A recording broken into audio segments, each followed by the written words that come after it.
Got some issues with the Chevy Astro. Had an engine light on, so I hooked up my computer and it says the engine temperature is out of spec. And I don't drive this van, it's my wife that drives it all the time. I drive my Buick. And sure enough, the gauge shows 150, between 140 and 150 when you drive. Which right away I jump on the internet, I bought a thermostat. Because that's usually what it is. They get stuck open and no longer regulate the temperature. It's always usually the engine runs too cold with a bad thermostat. So I bought this one stand made in USA. You know how I am. I'm always buying USA or at least Japanese parts. It was $2.30. Advance Auto, and then AutoZone sells their Duralast made in China for 10 bucks. It always gets me. I don't understand how they can charge $10 for thermostat that I can buy for $2.30 made in USA, and they're selling the Chinese one. So you know they're buying it for less than $1. It's the kind of markup, but I know, I'm always bitching about these guys. Anyways, but then I realized something, that my freaking heat is blowing super hot air. And then, so I basically, what I've done is I tried to, I got this thing idling, got the cap off. I try to measure temperature here, but the fan is just idling and never gets really hot. It's too cold, it's about 40 degrees. So the water in radiator never gets really hot, because when the thermostat opens, it takes just a little bit of water and then closes again. So the water in here never gets really too hot, but the best way to measure it is the water going into a heater core. That's what throws the heat inside of the van. And that's the pipe right there. That's in, and this is return, this is out for the heater core. Because that's actually bypasses the thermostat, and that's always flowing, so you can always have heat regardless what their water in the radiator is, well, the coolant. So anyways, if I touch the going in pipe, I can only hold it for a couple seconds and it burns my hand, burns my fingers. And 150 degrees would never burn your fingers. So there really isn't any way for me to measure it, but I bet it's about 180, 190, which is what it should be.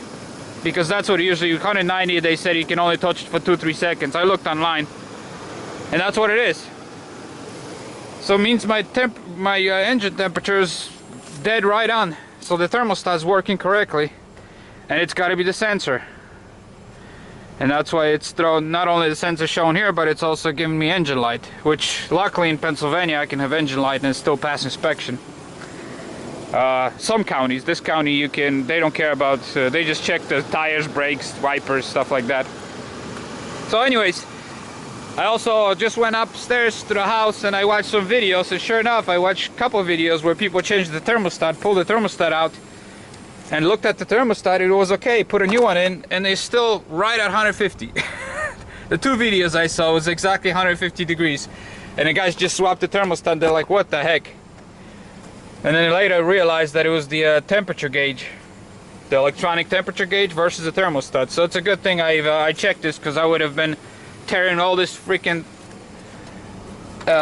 all this stuff apart. Because you have to, if you watch the video, if you type in thermostat on YouTube, the #1 video, guy is struggling because there's freaking bolt in there, those two bolts. It's so hard to get. And then if you, they're on a long stud over there, and if you put a long socket, you can't get to it because this throttle cables thing and the cruise control is here. So it's just it's a pain. He has to get it done. You have to have a, you know, he had to end up buying some special tools for it.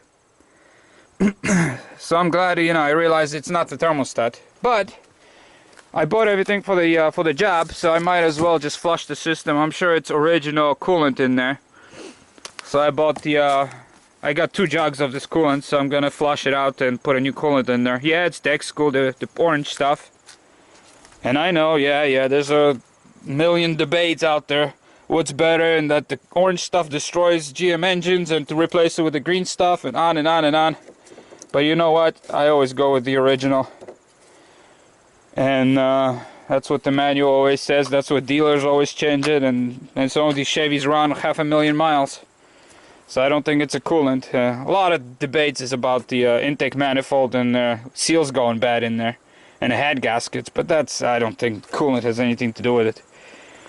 So anyways, I'm gonna flush it out and put this put this new coolant since winter's coming. If I was living in New York or New Jersey, I would have to get this engine light out to pass inspection, but in PA it's irrelevant, so I'm not gonna deal with it. But anyways, that's the update on the van. So just a couple weeks ago I had to deal with brakes. Now it's this. So she's got 90,000 miles on it, so shit starts breaking. Okay, a little bit about Buick. I'm working on so many projects today.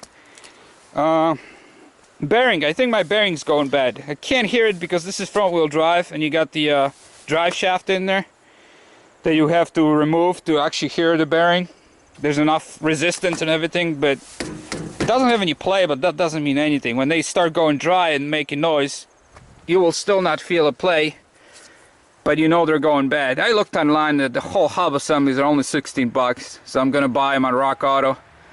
And I'm also gonna throw new rotors on it because they're vibrating. The car was sitting for 7 months, they got all rusted, and once I start driving, they're just, the brakes are not good. So they're good, they're sharp, but they're just, you know, you got the shake when you hit the brakes. And their new rotors are $12. It's not worth taking these and turning them. So that's my next project on a Buick. But other than that, the Buick's running good, running beautiful, no problem. Still every once in a while idle's a little funny, you know, but hey, as long as it runs, that's all I care about.